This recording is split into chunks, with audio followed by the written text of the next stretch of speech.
et je te louerai à jamais. Oui, tu es tout ce que j'aime.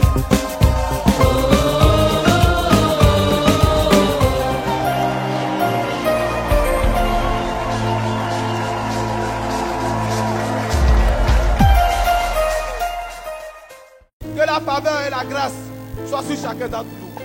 Sur ces mots, je voudrais inviter le ministre du Seigneur, le pasteur So, à venir présenter officiellement le culte entre les mains du Seigneur.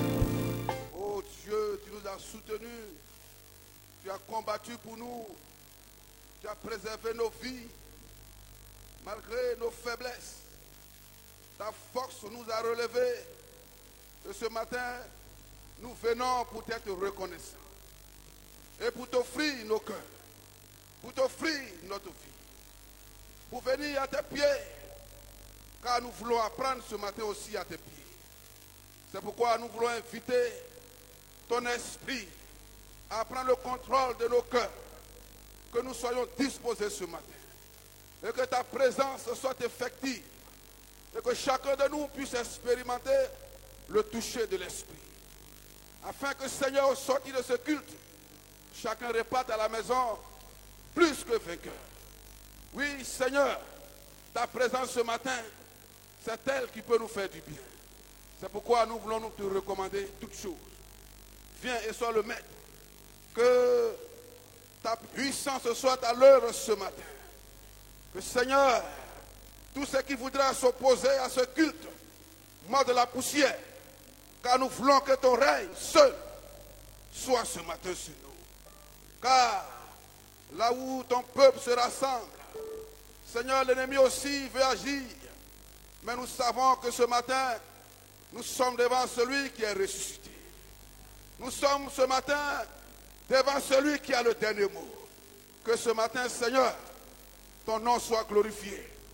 Et que l'adversaire capitule devant ta majesté. À toi toute la gloire, au nom de Jésus. Amen. L'agneau de Dieu est dit. L'agneau de Dieu est dit.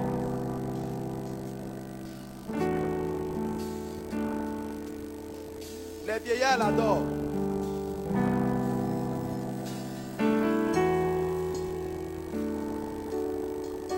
Les gens couronnés de cette vie jettent leur couronne devant ses pieds pour reconnaître que c'est lui l'Éternel. La sagesse confesse que c'est l'Éternel qui est Dieu.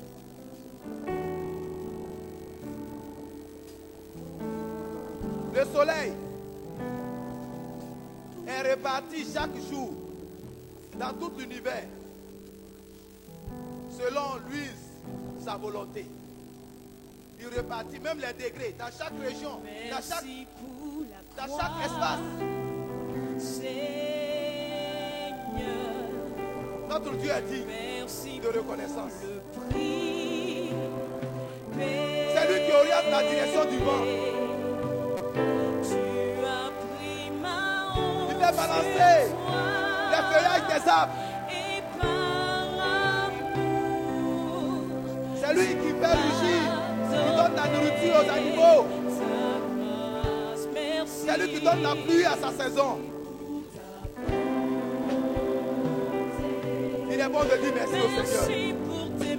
Adorons le Seigneur, disons merci au Seigneur.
merci pour la croix. Merci pour le prix que tu as payé à la croix. Ma honte sur toi. Tu as pris ma honte sur toi. Et par ton amour, alléluia, tu m'as donné ta grâce. Alléluia, adorons le Seigneur.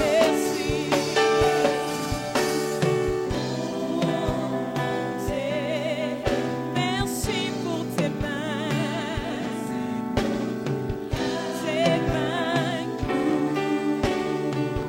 lavées dans sang précieux. Et maintenant, je vis ton pardon et ta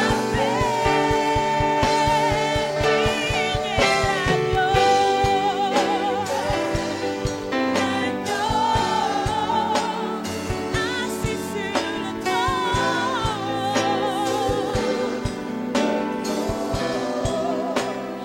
te couronnons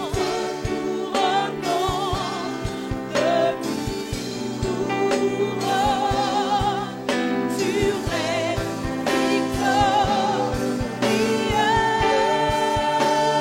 saint et élevé.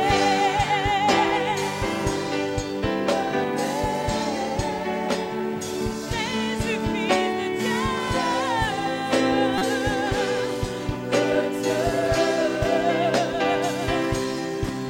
le trésor des cieux,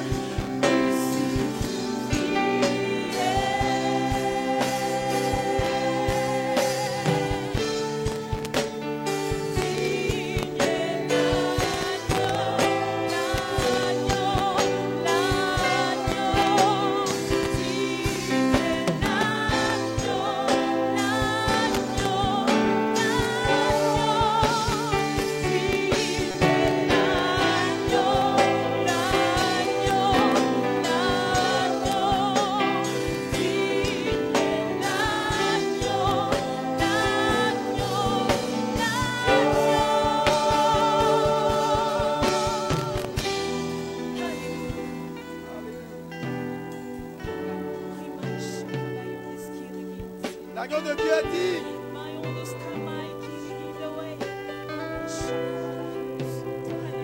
l'agneau de Dieu dit, Ta puissance pour ta mort et pour ta résurrection. Alléluia, alléluia, alléluia, alléluia. alléluia.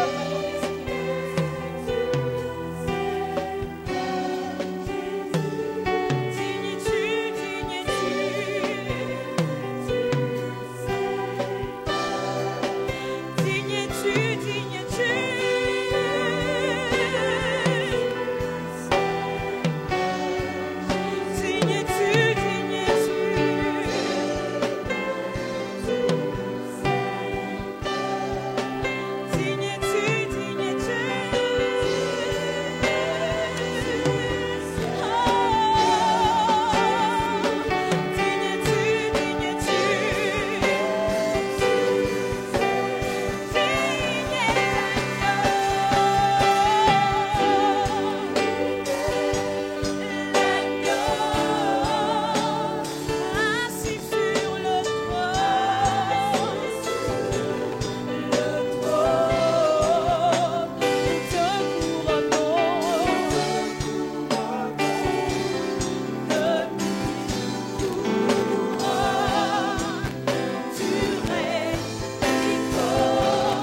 l'agneau de Dieu est dit.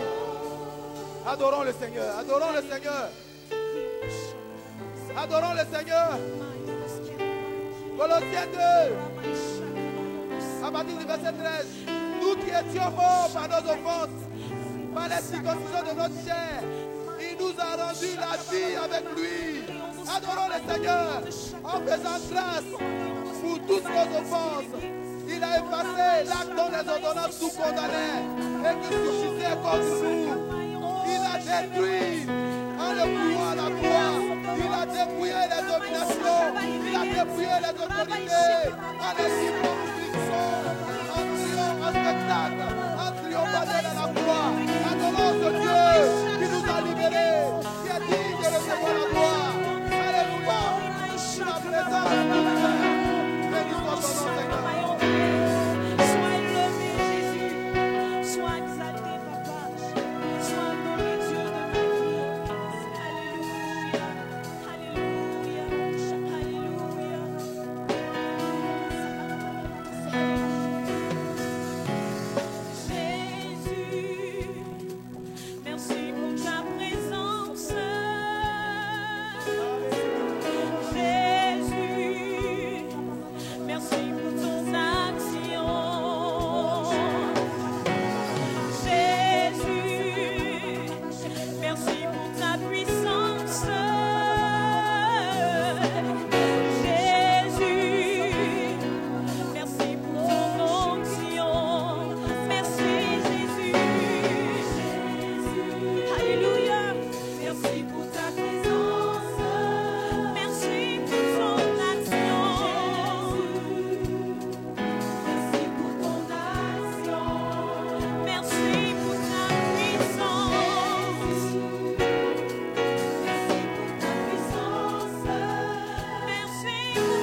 l'adoration.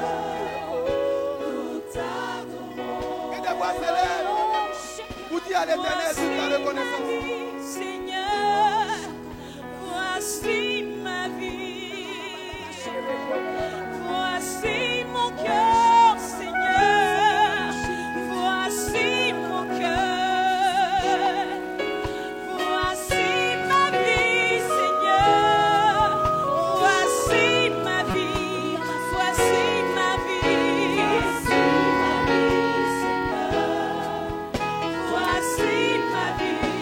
Voici ma vie. Voici mon cœur. Voici mon âme. Voici ma vie. Voici mon cœur. Voici mon âme. Voici ma vie. Voici ma vie. Voici ma vie. Seigneur, voici ma vie. Voici ma vie.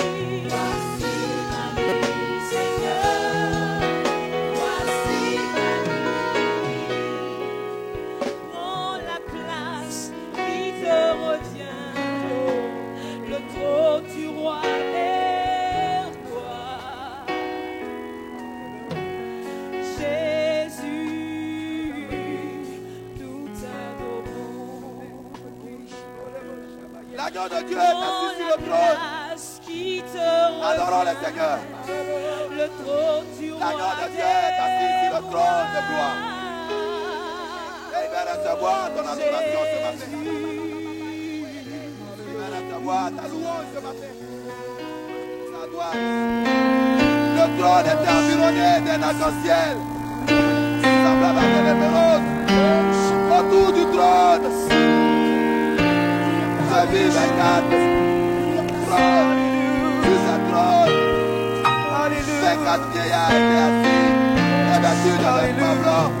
L'agneau est assis sur le trône. Et sur la tête, il y a des boulons d'or. Du trône sortent des éclairs. Des voix et des tonnerres. Devant le trône, il y a les 7 lampes ardentes. Ils sont les esprits de Dieu. L'agneau de Dieu est assis sur le trône. Adorons le Seigneur tous ensemble. Adorons le Seigneur. Jésus est assis sur son trône de gloire. Alléluia, majesté. Alléluia. Alléluia. Oh. Nous voulons t'adorer ce matin, Seigneur. Et nous voulons jeter à tes pieds notre couronne. Nous prosterner devant celui qui est Dieu, qui a fait les cieux et la terre. Celui qui dit et la chose arrive, qui ordonne et la chose s'accomplit. Celui qui était, qui est, qui vient. Le lion conquérant de la tribu de Judas. Le prince de paix. L'agneau de Dieu qui ôte le péché du monde. Comment ne pas me prosterner pour t'élever? We bow down and worship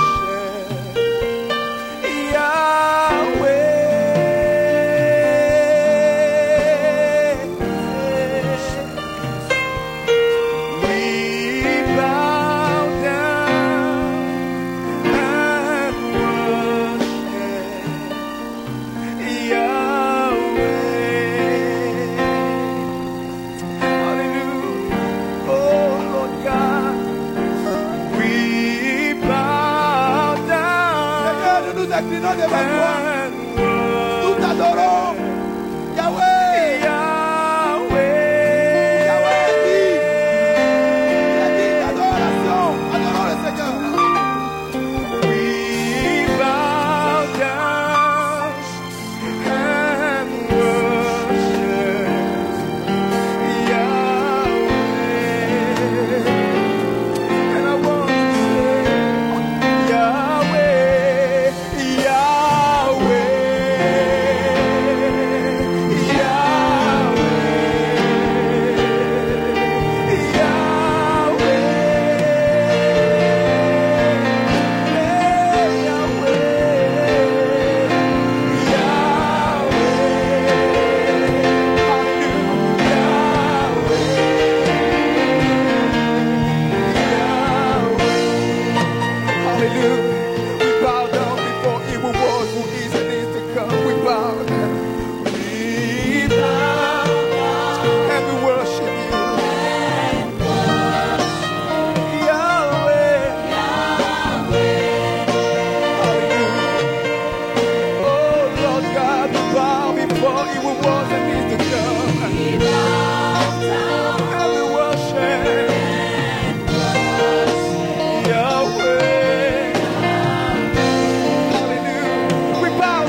retirer de la boue du péché. Me prosterner devant l'agneau qui ôte le péché du monde. Devant le nom invoqué sur ma vie, sur ma famille, sur mes projets. Je me prosternerai. Je me prosternerai devant toi. Mon adoration n'ira qu'à toi seul, Seigneur. Alléluia, alléluia. Je veux me prosterner. Prosterner.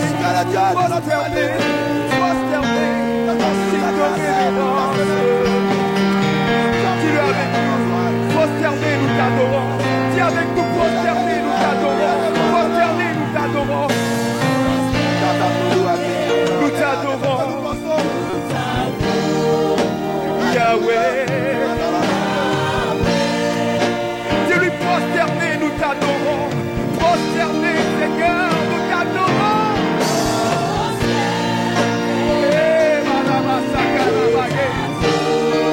En signe d'humilité, je me prosterne en signe d'abandon à toi. Prosterner, prosterner, prosterner.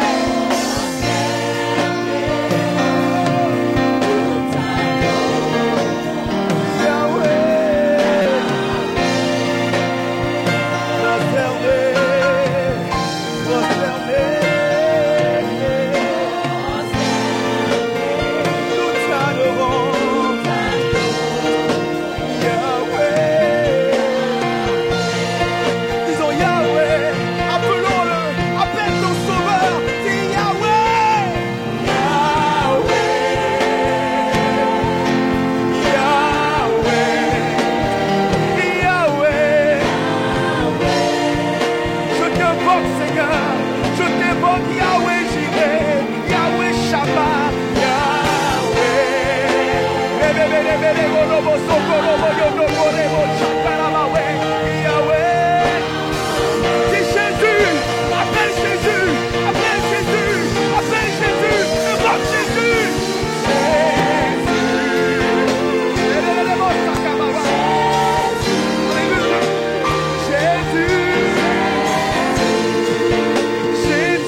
Appelons-le Jésus qui libère. Appelons-le Jésus qui transforme. Jésus.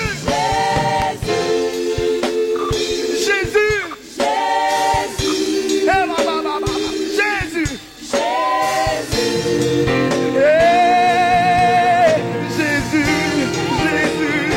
Jésus.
Adorer Jésus.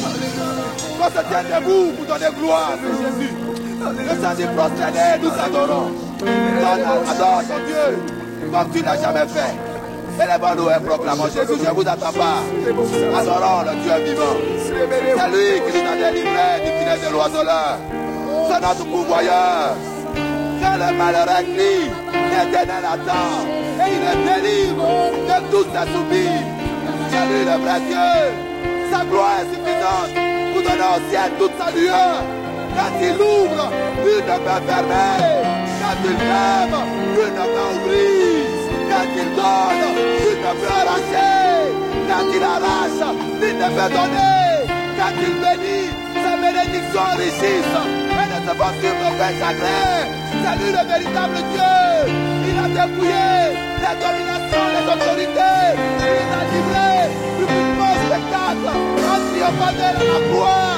Jésus est Seigneur. Jésus est Dieu. Adorons le Seigneur tous ensemble. Alléluia.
devant toi, le roi de Me gloire. voici prosterné devant toi. Je suis libre par le sang précieux Par de la le sang de grâce. Jésus. Disons en cœur, me voici devant toi, Jésus. Me voici, Jésus. Être plein d'indignité.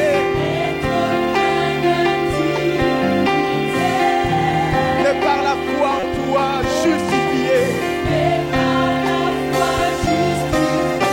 J'ai trouvé l'amour en toi seul. J'ai trouvé l'amour.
À toi l'acclamation.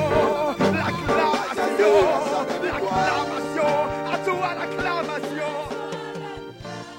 Évangile selon Matthieu, au chapitre 6, un texte que nous connaissons très bien. On lit deux textes, Matthieu chapitre 6 et puis Philippiens chapitre 4.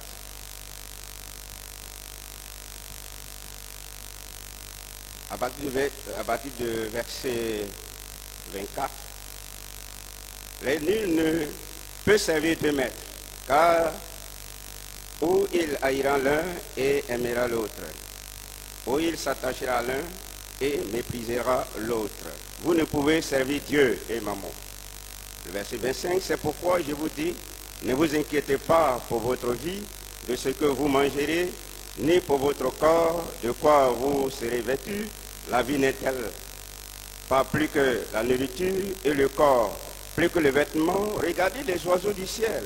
Ils ne sèment ni ne moissonnent, et ils n'amassent rien dans les greniers, et votre Père céleste les nourrit.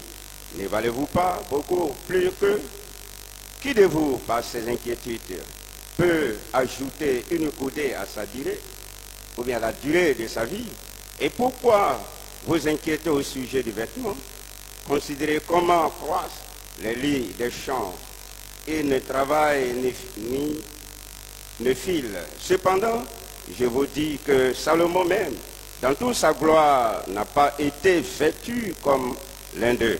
Si Dieu revêt ainsi l'herbe des champs qui existe aujourd'hui et qui demain sera jetée au four, ne vous vêtira-t-il pas à plus forte raison, gens de peu de foi?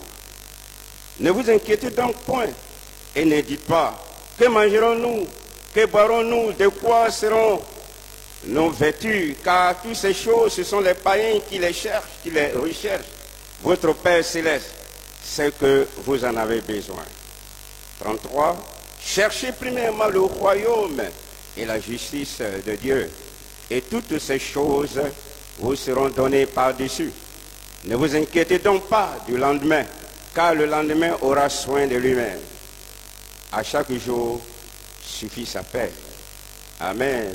Nous lisons deuxième passage rapidement, Philippiens chapitre 4.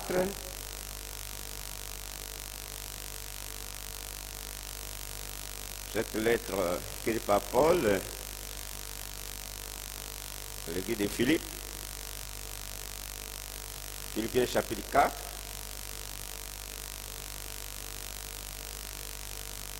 Et je lis à partir du verset 4, rapidement. Réjouissez-vous toujours dans le Seigneur. Philippiens chapitre 4, à partir du 4. Réjouissez-vous toujours dans le Seigneur. Je le répète, réjouissez-vous. Que votre douceur soit connue de tous les hommes. Le Seigneur est proche. Le verset 6. Ne vous inquiétez de rien, mais en toutes choses faites connaître vos besoins à Dieu par des prières et des supplications, avec des actions de grâce. Et la paix de Dieu qui surpasse toute intelligence gardera vos cœurs et vos pensées en Jésus-Christ. Au reste, frères, que tout ce qui est vrai, tout ce qui est honorable, tout ce qui est juste, tout ce qui est pur, tout ce qui est aimable, tout ce qui mérite l'approbation, ce qui est vertueux et digne de louange, soit l'objet de vos pensées. Amen. Seigneur, merci pour ta bonne parole au nom de Jésus-Christ. Voilà, ce matin, nous allons parler rapidement de l'inquiétude qui est le sujet de notre approche, notre intervention, mais surtout le thème qui sort, c'est quelle attitude devons-nous avoir devant l'inquiétude? L'inquiétude est un fait réel. Aucun ne peut se dérober de l'inquiétude. Mais l'attitude, en tant que chrétiens, que nous affichons que le Seigneur Jésus-Christ et l'apôtre Paul regardent, et nous montrent la voie à suivre. Et nous invite donc à savoir nous comporter afin de vaincre notre adversaire qui est le diable. L'inquiétude, selon la définition du dictionnaire, c'est absence de quiétude, tourment d'esprit, s'inquiéter, agiter, rendre inquiet, tracasser, avoir l'esprit agité, trouble causé par la crainte, l'incertitude, etc.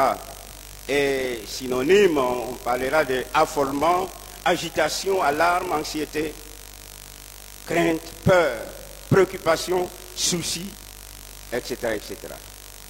Notre monde est fait d'inquiétude depuis que le péché est entré à faire son apparition dans l'humanité, c'est-à-dire dans la vie de l'homme. Et aujourd'hui, notre planète présente tant d'inquiétudes à cause des phénomènes qui se passent. Les écologistes et d'autres sciences aujourd'hui voient l'environnement, s'inquiètent, tous s'inquiètent. Oui, on s'inquiète. L'inquiétude est un problème sérieux qui a vraiment intéressé notre Seigneur. Dans le texte que nous avons lu, nous n'avons pas vu que les disciples ont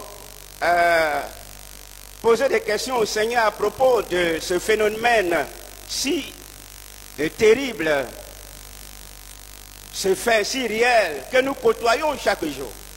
Mais dans son enseignement, à partir du chapitre 5, qui continue au chapitre 6, chapitre 7, le Seigneur va relever cet élément très important. Et il a regardé ses disciples et dit, ne vous inquiétez pas.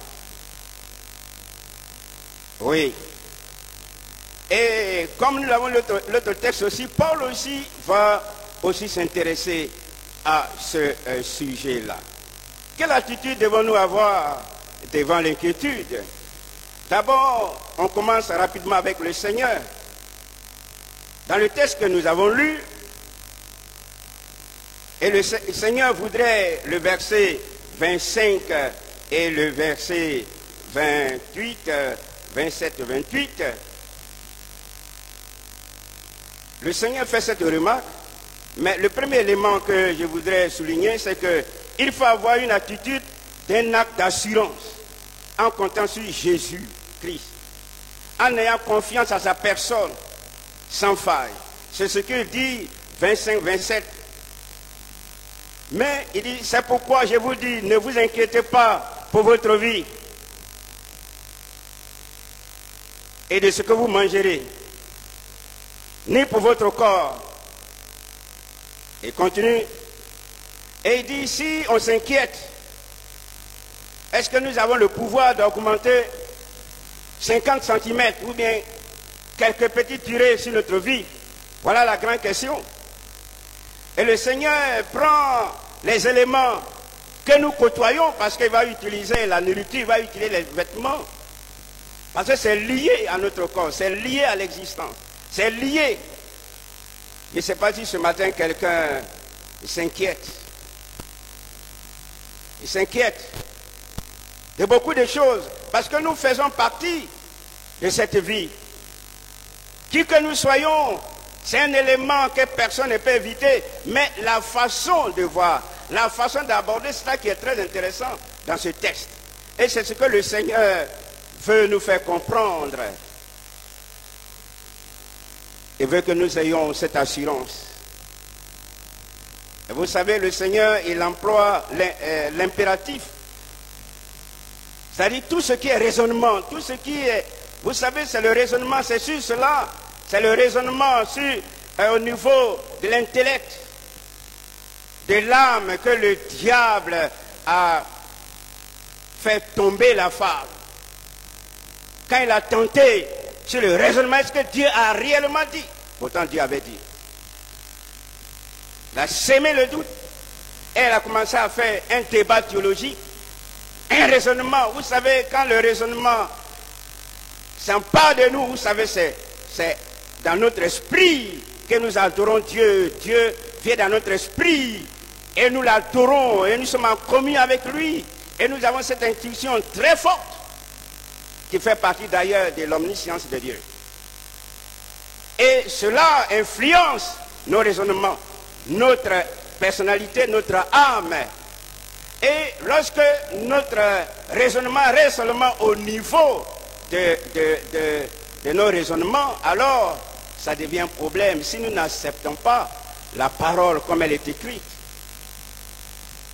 le raisonnement a donné tort à Ève et cela a donné tort à son mari.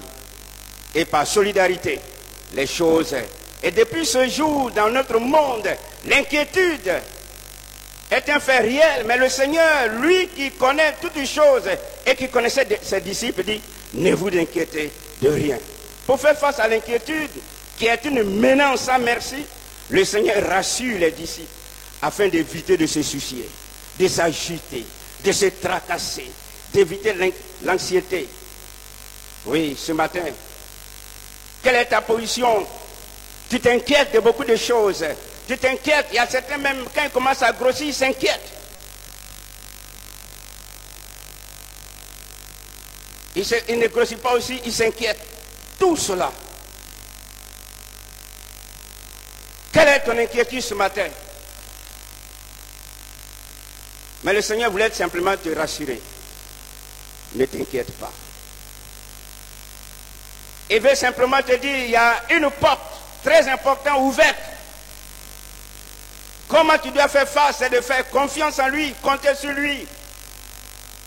Et avoir cette assurance qu'il est capable, qu'il peut gérer toutes les choses.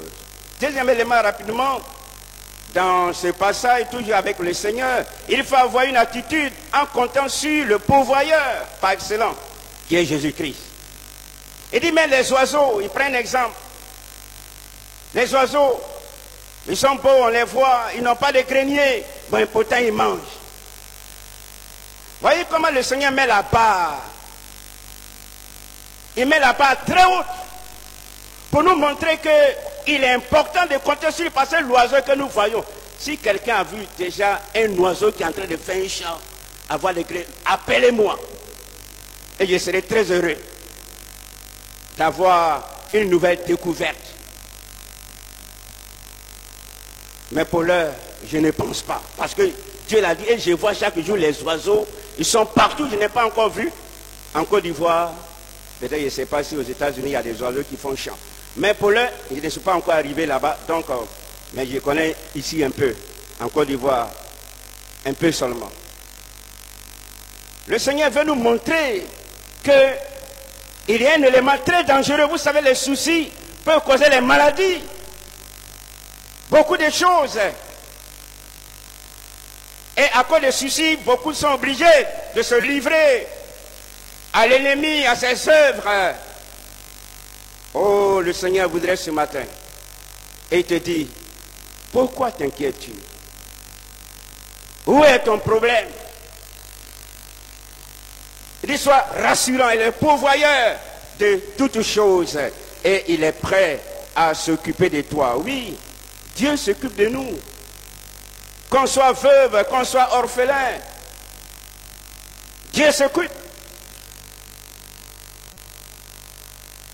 Veuve, pourquoi t'inquiètes-tu? Orphelin, pourquoi t'inquiètes-tu? Ce que Dieu te demande simplement, c'est être avec lui, en lui et pour lui. Lui qui a créé cette situation, il sait, et depuis que tu es là, est-ce qu'une fois, peut-être tu as dormi une fois faim, mais je pense que Dieu prend soin de toi. Dieu sait comment s'occuper de tes enfants. Pourquoi te lamentes-tu? Le Seigneur veut te rassurer ce matin. Reviens à lui et ne crains point. Chers frères, chères sœurs, oui, c'est vrai.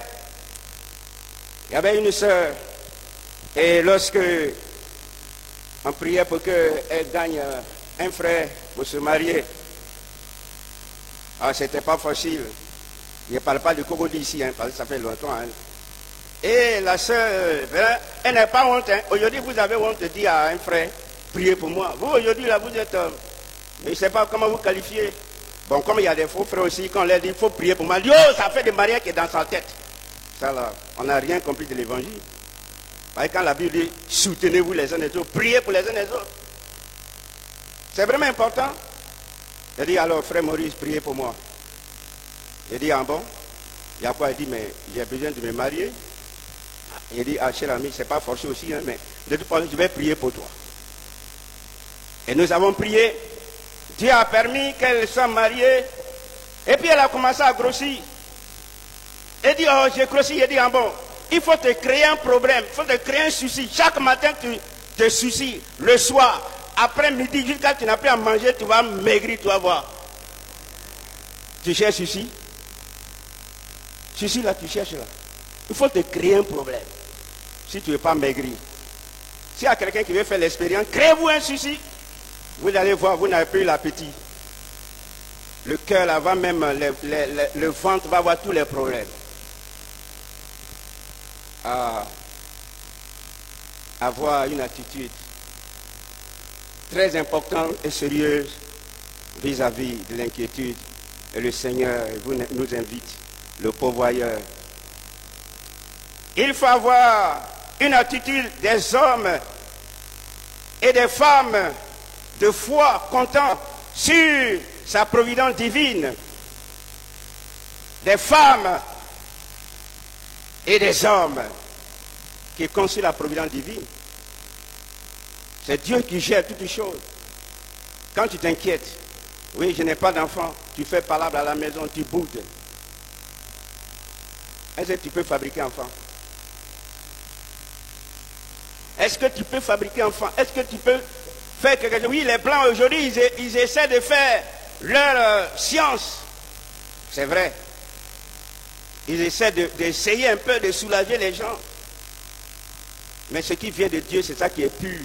C'est ça qui est net. C'est ça qui est agréable. Vous savez, il y a un enfant qui a dit à son papa, il regardait la photo de leur marié, il dit, ah, papa, avec sa femme, il dit, oh, si j'étais là ce jour-là, à votre mariage. Et l'enfant, il réfléchit beaucoup, hein. Son papa l'a regardé, il dit, ton affaire là, c'est pas clair. Il fallait le mariage avant de t'avoir. Comment tu vas assister le mariage? Le mariage, comment toi tu vas assister? L'enfant, il réfléchit loin. Vous savez, souvent, c'est mariage là qui envoie enfant. Ce n'est pas enfant qui envoie mariage. Et il voulait lui dire, c'est-à-dire, la réflexion que l'enfant a vue, c'est trop puissant. C'est trop puissant. C'est mariage là d'abord et enfant arrive. Comment l'enfant devient un souci? Programmation difficile. Et on s'inquiète chaque matin. Le travail même. Et parce que tes amis se moquent de toi. Parce que tes amis disent que tu n'es pas programmé. Tu es raté de la vie. Et certainement tu vas faire comme Job. C'était difficile. Maudit ce jour où je suis né. Jérémie aussi l'a dit. Quand il le dit, ce n'est pas pour blâmer Dieu, non. Mais il a dit que en tant qu'homme, il est venu dans un monde où il y a beaucoup de choses, situations. Il est rentré dedans. Et ce jour-là, on a annoncé un garçon est né. C'est un problème qui est né. C'est une situation qui est née. Une difficulté qui est née. Cette personne qui a fait la nouvelle a vraiment l'a très mal fait. Parce que c'était difficile. Mais la Bible nous dit, quand il continue, Jérémie, il dit, voici ce que je vais repasser dans mon cœur. Et il dit, les bontés de Dieu ne sont pas à leur terme. Parce qu'il connaissait la provision divine de Dieu, le pourvoyeur, le Dieu tout-puissant, celui-ci qu'il faut compter. Le verset 30, quand le verset 30 et 31, on n'a pas le temps de lire toutes ces choses, on va aller rapidement.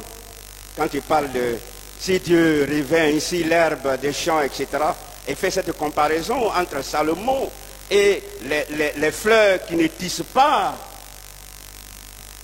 J'ai réfléchi à cela, j'ai dit, mais quand on voit au bordure de l'eau et que c'est la saison pluvieuse, que les fleurs commencent à bien pousser, il y a des couleurs, c'est harmonie. Ce n'est pas bizarre. Dieu, vraiment, il est extraordinaire. Même les herbes, tout cela, il contrôle. Nous-mêmes, des fois, quand on s'habille de façon bigarrée, et puis on dit, oh, cette couleur ne va pas avec nous. Allez voir les fleurs. Vous allez regarder les fleurs, c'est net, c'est clair, parce que Dieu, il sait toutes choses. Il dit, mais tu t'inquiètes, parce que tu vas t'habiller, tu t'inquiètes. Il y a d'autres même, quand Pagne sort, si ce n'est pas rentré dans leur mal, il fait parler avec les maris, tu t'inquiètes pourquoi? Que le nouveau Pagne, ça va t'envoyer où? Ça va t'envoyer où? Tu t'inquiètes. Beaucoup de choses. Le Seigneur voulait te dire ce matin, ce n'est pas nécessaire. Ce qui est plus important, c'est s'attacher à lui, faire confiance, compter sur lui. Et au temps marqué, il te donnera. Si tu n'as pas cet habit, pourquoi tu t'inquiètes, tu deviens malade? Il y a d'autres qui n'ont pas porté tel machin, tel. Non, ça c'est quoi ça? Revenons à la simplicité, à la parole de Dieu qui nous invite à être simples, à ne pas se créer des problèmes, des soucis, des ennuis qui bloquent notre esprit, qui bloquent notre entendement et qui fait que alors nous ne pouvons pas être efficaces pour Dieu. La providence, la préservation, par sa préservation, Dieu veille sur toutes choses. Même devant les réalités les plus accrues, Dieu veille sur nous. Le pourvoir, par le pouvoir, Dieu démontre qu'il peut nous nourrir effectivement. Le règne, par le règne, Dieu démontre qu'il est celui qui gouverne toutes choses. Et il va terminer par cette parole, cherchez premièrement le royaume des cieux, le royaume des cieux. Verset 23, il dit à chaque jour, suffit sa paix. Le Seigneur veut orienter son peuple. Le Seigneur ne voulait pas dire que avoir mangé, se vêtir, c'est mauvais, non. Le Seigneur ne voulait pas dire qu'il ne faut pas planifier la planification. Dieu, il est le plus grand planificateur. Parce qu'il a déjà planifié, il a dit, il s'en va aussi à nous préparer des places. Il planifie. C'est le plus grand planificateur de toutes les choses. Mais quand Dieu parle, de ne pas s'inquiéter le lendemain, c'est-à-dire aujourd'hui tu n'as pas fini de régler le problème, aujourd'hui tu mets tes mains sur ta tête. Mais tu vas mourir. Tu vas mourir. Aujourd'hui même tu n'as même pas fini de régler, être en communion avec Dieu, régler ce qu'il y a à régler, et puis tu penses pour demain. Ça Pierre a dit, il dit, mais déchargez vos soucis sur lui, parce que c'est un bagage. Ça va te rendre malade. Ça va t'écraser. Ça va t'embrouiller. Ça va t'affaiblir. Et le Seigneur dit, ne vous inquiétez pas. Cherchez premièrement le royaume. La première des choses, il faut que nous cherchions le royaume, cherchons le règne de Dieu. Et que Dieu agit par son esprit. En deuxième position, dans le royaume, en vue de sauver des pécheurs. Et tout à l'heure, avec l'Alliance biblique, nous parlons qu'il nous faut la Bible. Parce que c'est la parole qui sauve. Ce n'est pas les discours politiques. En vue de détruire les œuvres du diable. Et c'est là le royaume. Dans l'église du Seigneur, détruire les œuvres du diable, c'est-à-dire les rendre sans force. Le mot grec qui est employé. Détruire, c'est-à-dire rendre ça sans force. Parce qu'on a la vie de Dieu en nous. Le règne est là, on peut marcher. C'est dur, c'est pas dur, c'est pas notre problème. Nous avançons parce qu'il y a un Dieu fort qui est avec nous. Il y a un Dieu fort qui nous soutient. Il y a un Dieu fort qui nous permet de surmonter toutes ces choses qui peuvent nous inquiéter. En vue de guérir les malades, en vue de glorifier son nom. Et enfin, Paul, rapidement, Paul aborde aussi ce sujet. Et quand Paul il dit, ne vous inquiétez de rien. C'est-à-dire que Paul, mais il exclut toute attitude de doute. Il est catégorique. Il dit, ne vous inquiétez de rien. Vous voyez, le doute. Pourquoi tu doutes de la puissance de Dieu, de ce que Dieu peut t'aider, de ce que Dieu peut intervenir, de ce que Dieu peut te secourir? Pourquoi ce matin? Mon frère, ma soeur, exclue tout ce qui est de doute, parce que le doute ne peut pas te faire avancer. Et Paul dit, ne vous inquiétez de rien. Exclut le doute. Paul semble être catégorique devant l'inquiétude. Et Paul nous conduit dans une dynamique sans pareil, à faire fi de quoi que ce soit. Tout semble être difficile, d'accord, mais reste sans douter du secours de Dieu. Ça simplement, Paul lui dit, vous n'avez pas dit amen? Je sais qu'il fait chaud, il va finir tout de suite. Il va finir tout de suite. Il fait chaud et puis le temps est parti. Les 30, il va prendre quelques secondes. De toute façon, on doit finir 10h30. Il faut avoir une attitude de secours à la prière. Donc Paul, en disant, ne vous inquiétez de rien, mais il donne un canevas, il donne une sortie, il donne une porte de sortie, mais en toutes choses, faites connaître vos besoins à Dieu par des prières et des supplications avec des actions de grâce. Ça, c'est vraiment intéressant. Lui, maintenant, Jésus, quand Jésus dit, ne vous inquiétez de ce que vous allez manger, et si cela nous rassure de sa provision, de tout ce qu'il fait en prenant les oiseaux, etc. Paul, lui, il dit, voilà, il est catégorique, mais il nous oriente. Il dit, faites connaître vos besoins à Dieu. Quel est ton besoin ce matin? Il dit, par les prières et des supplications avec des actions de grâce. C'est vraiment intéressant. Les supplications, c'est-à-dire qu'il y a des moments où on peut pleurer devant Dieu. Ce ne sont pas les pleurs pour nous conduire à l'incrédulité, hein, mais les pleurs pour dire que Seigneur, l'année dernière tu m'as fait ça, il y a 2 ans, il y a 3 ans, j'ai souffert, tu es intervenu, et je crois que cette fois-ci tu peux intervenir. C'est ça la supplication. Ce n'est pas une supplication de dire, et puis maintenant on est fini, et puis on ne fait plus confiance à Dieu. Non, quand Paul parle de ça, ce n'est pas de cette manière il parle. Mais il dit, il joint la prière, la supplication et action de grâce pour nous rappeler que hier Dieu avait fait ça. Et pourquoi t'inquiéter? Ce matin, une chose est certaine. Dieu voudrait que tu fasses un examen de conscience et de faire fuir tout ce qui te fait inquiéter, parce qu'il a un plan merveilleux. Oui, il faut avoir cette attitude que Dieu tranquillise toutes choses par la prière. Dieu tranquillise toutes choses par la prière. Chers amis, si vous écoutez les actualités dans ce monde, si on ne prie pas pour que Dieu garde nos pensées, nos cœurs, nous allons être affaiblis vite. Et en marchant même, on va oublier de cogner les gens, parce que quand les gars sont troublés dans leur tête, ils peuvent s'arrêter sur la route, le camion vient, klaxonne, pépin, il ne sait même pas ce qui se passe. Parce qu'il est troublé. Et je lui dis, ne soyez pas comme ces païens. Afin de chercher ces choses, afin de chercher la richesse de ce monde, Dieu n'est pas contre alors l'argent.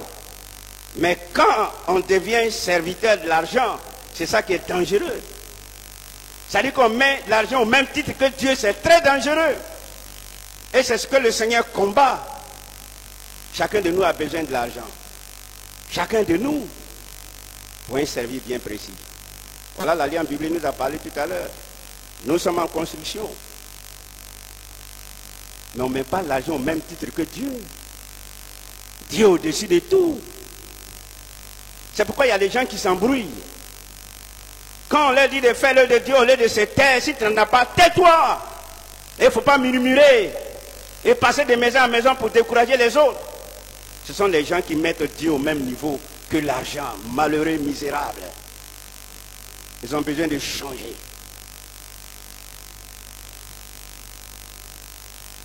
L'argent est bon pour nos besoins, mais l'argent ne doit pas être au-dessus de toutes choses. Quel besoin as-tu ce matin? Dieu te dit, n'aie pas t'inquiéter. Et prends soin de toi. En conclusion, notre préoccupation de ce jour a été de parler de l'inquiétude. Mais la pensée centrale de l'intervention fut celle dont le thème fut celui. Quelle attitude devons-nous avoir devant l'inquiétude? Et c'est cette question qui nous a amené à développer ces quelques éléments. Il faut avoir une attitude d'un acte d'assurance en comptant sur le Seigneur, en faisant confiance à sa personne sans faille. Il faut avoir une attitude en comptant sur le pourvoyeur par excellence, qui est Jésus-Christ. Il faut avoir une attitude des hommes et des femmes de foi, comptant sur la providence divine. Il faut avoir une attitude qui place Dieu au premier plan. Il faut exclure une attitude de doute dans notre vie quand on suit le Seigneur. Le Seigneur dit, suis-moi. Le reste, il s'en occupe. Alléluia. Est-ce que le Seigneur t'a appelé? Est-ce que le Seigneur t'a dit, suis-moi? Est-ce que le Seigneur t'a dit, voilà, marie-toi? Pourquoi tu vas t'inquiéter?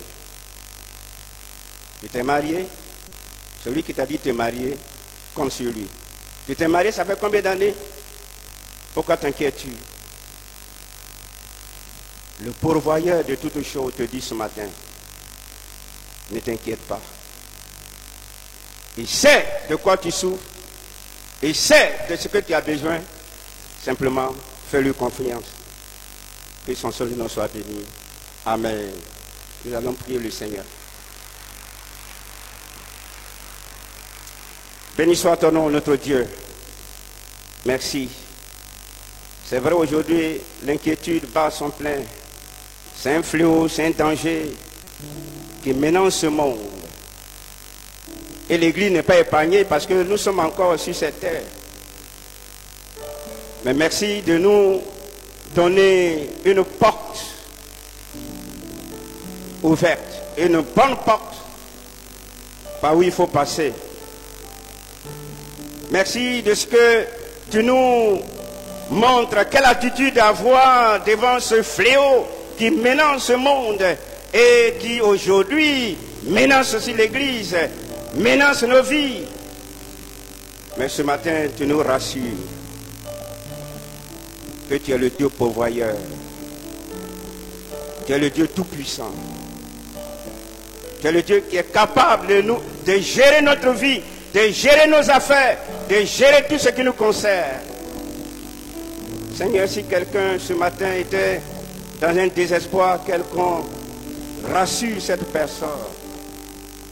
Rassure ma soeur, rassure mon frère, rassure ce couple, rassure cet orphelin, rassure cette veuve, que tu es le Dieu qui sait toutes choses. Béni soit ton nom, Seigneur. Merci de ce que tu es capable. Oui, il y a des choses qui dépassent notre entendement. Le Seigneur il permet que le Saint-Esprit continue à faire l'œuvre dans le cœur de chacun. Et que alors que l'inquiétude cherche à se manifester, envoie ton esprit, envoie ta grâce, envoie tout ce qu'il faut pour que nous restions debout et que nous ne faillissions point. Et que nous ne laissons point le diable alors nous entraîner à la mort, mais que nous restons dans le Christ, en Christ et pour Christ. À toi seul la gloire, au nom de Jésus. Amen. La pensée de Dieu pour nous aujourd'hui, c'est de faire confiance à Dieu. Lui faire confiance. Au cours de la semaine, au cours de tout le mois, quelque chose quelque part t'intrigue. Dieu dit, fais confiance. Fais confiance. Si tu avais besoin de la parole de Dieu, cette parole de Dieu se fait entendre. Il faut te ressaisir, il faut te tranquilliser. Il faut espérer en ce grand Dieu de tout l'univers. Quelque part, il connaît les pensées de ton cœur et il veut que tu te concentres sur lui et lui, il fera au-delà de ce que l'homme ne peut pas faire. Que cette parole soit la force pour chacun de nous au cours de toute cette semaine. Lisons la parole de Dieu, prions. Et si le souci veut refaire surface, il faut te rappeler la parole de ce jour. Ne vous inquiétez de rien. Mais en toute chose, faites connaître vos besoins à Dieu par la prière, supplication et par des actions de grâce. Que la force de Dieu soit notre partage. Et que cette force-là nous permette de triompher de toutes choses parce que Dieu est fidèle. Nous allons tenir debout et nous allons remercier le Seigneur. Nous allons terminer par la prière. Frères et sœurs, la semaine, elle est devant nous, mais que nous puissions affronter toutes choses par la parole de Dieu. Amen. Nous sommes le peuple de Dieu, nous sommes les enfants de Dieu. Ne nous faisons pas écraser comme cela n'est pas permis, mais puisons nos forces dans la parole de Dieu, dans les promesses de Dieu et allons de l'avant. Amen. Celui qui est avec nous est plus fort que celui qui est dans le monde. Dieu nous aime, même si l'ennemi veut nous dire que Dieu ne nous aime pas, que Dieu nous a oubliés. Dieu n'oublie personne. Mais aussi, sachons-nous réjouir quand Dieu nous présente des épreuves. Parce que de ces épreuves, il veut glorifier son nom. Amen. Donc que les épreuves ne soient pas pour nous un moyen d'abandonner les mains de Dieu, de nous plaindre à tout moment. Mais comprenons cela comme aussi une bénédiction parce que Dieu nous permet d'exercer notre foi. Es-tu dans les épreuves? Dieu est au courant, il sait toutes choses. Il sait tout. N'oublie pas que Dieu sait tout et qu'il est présent. Nous avons un avenir merveilleux et radieux. Sois béni notre Dieu, notre Père. Pour ta parole. Nous sommes venus de ta maison pour t'adorer, pour te célébrer. Et pendant cette communion fraternelle, nos regards sont portés sur toi, Seigneur. Et tu nous as fait du bien. Encore une fois, comme tu l'as dit hier, tu le dis encore aujourd'hui, ne vous inquiétez de rien. Et ta parole dit, je suis le même hier, aujourd'hui et éternellement. Nous prions que cette parole que nous avons entendue ait un impact fort sur notre foi, Seigneur. Et s'il y a quelqu'un qui était prêt à prendre des décisions désastreuses, nous prions que par cette parole, la voie du salut, la voie de la protection, la voie de la victoire s'ouvre devant cette personne, notre Dieu, notre Père. Que les tristesses, que les angoisses, que les inquiétudes de notre Dieu n'aient pas d'influence négative sur notre foi et sur notre vie. Donne-nous, Seigneur, de continuer de marcher, que tu nous aimes, que tu es avec nous, que tes promesses pour nous sont vraies. Seigneur, que cette parole apporte la guérison dans les cœurs en ce jour. Et nous savons que si tu parles, c'est parce que tu veux agir. Nous te rendons gloire. Garde-nous, conduis-nous, fortifie-nous et réjouis nos cœurs dans la communion avec toi par notre Seigneur Jésus-Christ. Et le peuple de Dieu dit Amen. Allez en paix, que le Seigneur vous accompagne, soit avec vous toute la semaine.